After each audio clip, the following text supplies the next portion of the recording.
Pois é, que situação, né? Em meio às discussões sobre esse já anunciado reajuste da tarifa de água, a gente vê que os problemas eles continuam aqui na cidade. Pois é, o povo reclama, a gente quer saber o que a empresa Águas do Amazonas tem a dizer sobre os problemas com o fornecimento de água em Manaus.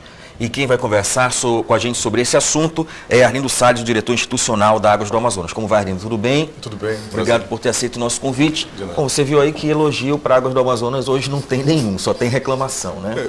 Quer dizer, como é que as pessoas sem ter água em casa vão ainda receber um aumento por aquilo que elas nem podem usufruir? Vamos analisar o problema por dois ângulos. Você está entrevistando uma rua pontual num bairro chamado Nova Floresta, Rua Granada, e que nós já fizemos inúmeras denúncias ao Ministério Público, à Prefeitura de Manaus, ao Governo do Estado, de uma grande invasão que existe no entorno do Nova Floresta.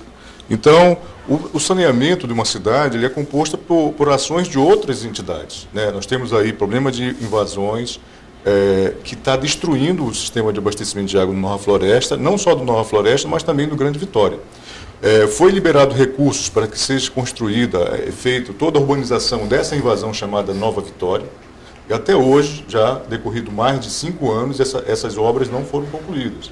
Foi repassado, foi uma área de uma invasão que ocorreu num terreno da Suframa. A Suframa liberou o terreno, liberou recursos para fazer essa infraestrutura, e nós estamos ainda há 5 anos sem nenhuma infraestrutura sendo feita por um outro órgão do poder público, que é o caso do Governo do Estado.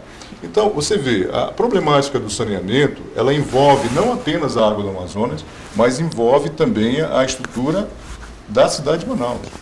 Hoje, a água do Amazonas fez investimentos de 2007 até 2010, nesse momento, na ordem de 200 bilhões de reais. Nós triplicamos a produção de água, fizemos mais de 38 quilômetros de novas adutoras, construímos mais de 11 novos reservatórios de 5 milhões de litros, expandimos a rede de abastecimento de água para mais 650 quilômetros, né, incorporando mais aí 50 mil clientes, e desses 50 mil clientes, apenas 20 mil quiseram serviço com água 24 horas. Quer dizer, nós estamos falando aí de uma mudança de paradigma na cidade de Manaus.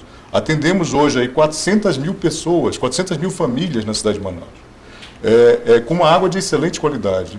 Para você ter uma noção, a água produzida por nós, ela tem aí os padrões todos pela portaria 1518.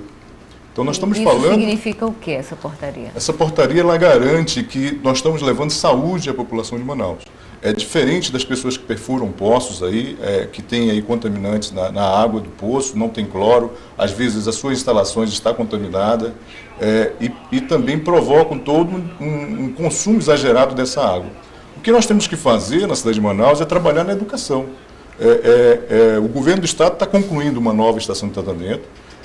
Não sei se será suficiente para atender ao grande desperdício que existe. Nós temos que utilizar os meios de comunicações, utilizar os órgãos do Estado, do município e da própria Água do Amazonas para divulgar o uso racional da água. Quem é que paga, só um minutinho, Regiane, porque ele falou em desperdício, quem é que paga a conta desse desperdício? Todos nós, a população. Hoje nós temos na cidade de Manaus a estrutura tarifária de uma companhia de saneamento, não só de Água do Amazonas, mas no Brasil como um todo, ela tem o subsídio cruzado, tem as residências, tem as indústrias, tem o comércio e tem os órgãos públicos. É uma estrutura tarifária por categorias e por faixa de consumo.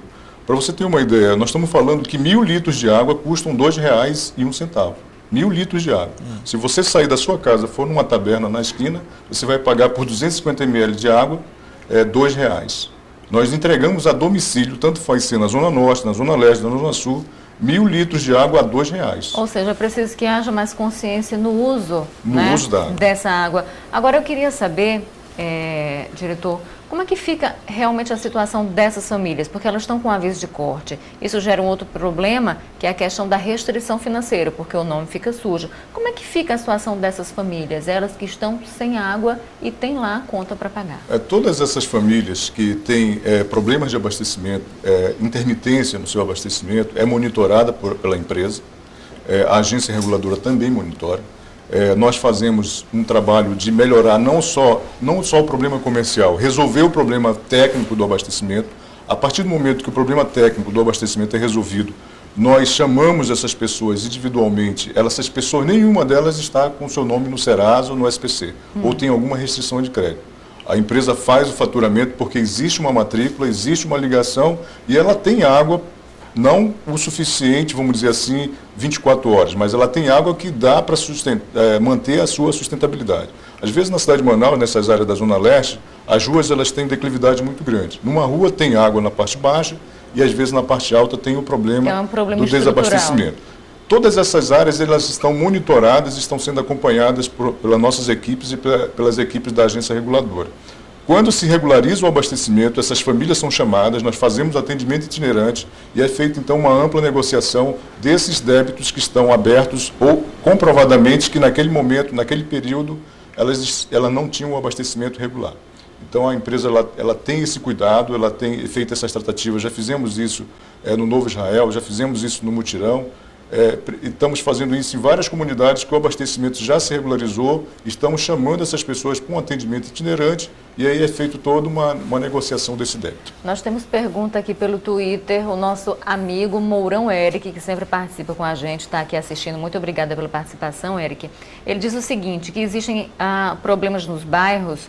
No São Francisco existe uma rua que vive vazando, que tem cano que vive vazando, lá passa ano após ano e tem esse vazamento da água. Ele diz também que na General Carneiro, do São Francisco, é feito um serviço, mas que depois volta a vazar água, quebra tudo de novo, e ele quer saber o que realmente pode ser feito também por essa comunidade. Você vê, né? Nós estamos falando de São Francisco, uns locais falam de falta d'água, outros já falam de água com problema de vazamento. E desperdício. E desperdício de água, porque no final das contas todos pagamos essa conta. Essa é uma das características dos sistemas de saneamento, né? Diferente da energia, né? Por exemplo, às vezes você, nesses casos específicos de onde tem vazamento, nós temos hoje um monitoramento das ruas que apresentam o maior índice de vazamento. Elas entram numa programação de remanejamento da rede, eu tenho que trocar a rede da rua toda.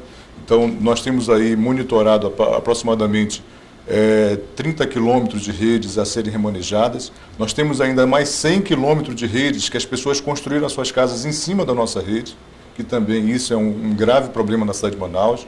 As pessoas avançaram no seu passeio e ficaram as redes debaixo das casas e que temos que subir e temos que remanejar.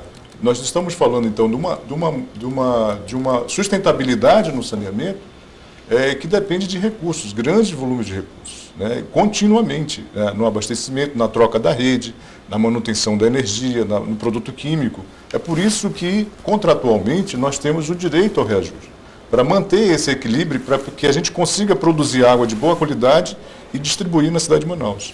Tá certo. Olha, Arlindo, tem uma pessoa que mora na Cidade Nova há 20 anos e que há 20 anos ela tem problema com abastecimento de água. É a auxiliadora Arrai. Você está me ouvindo, auxiliadora? Estou sim. Pode fazer a sua pergunta. Olha só, Roberto, eu queria colocar o seguinte, você me desculpe, mas a gente ouvindo aí o entrevistado falar, é uma beleza, né?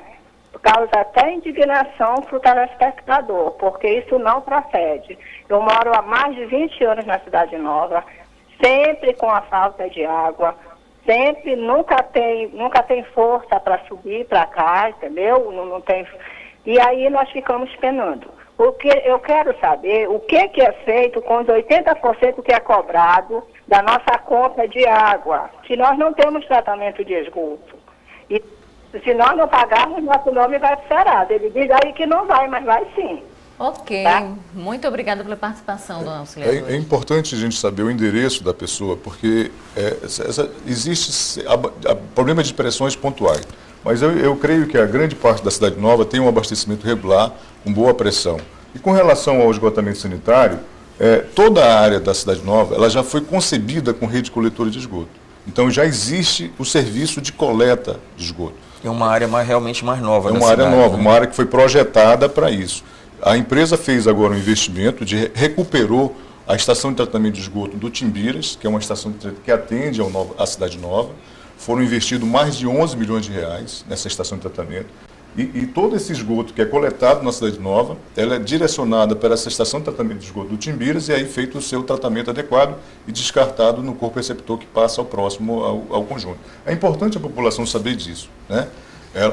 Porque o esgoto ela tem uma relação diferenciada. A água você vê entrar na sua casa e você utiliza aquela água para tomar banho e usufruir. O esgoto, as pessoas não percebem a sua utilidade, porque ao descartar o esgoto, ele segue para uma rede coletora por elevatórias, que você tem que transferir o esgoto de um local para o outro, de uma zona baixa para uma zona alta, até chegar na estação de tratamento.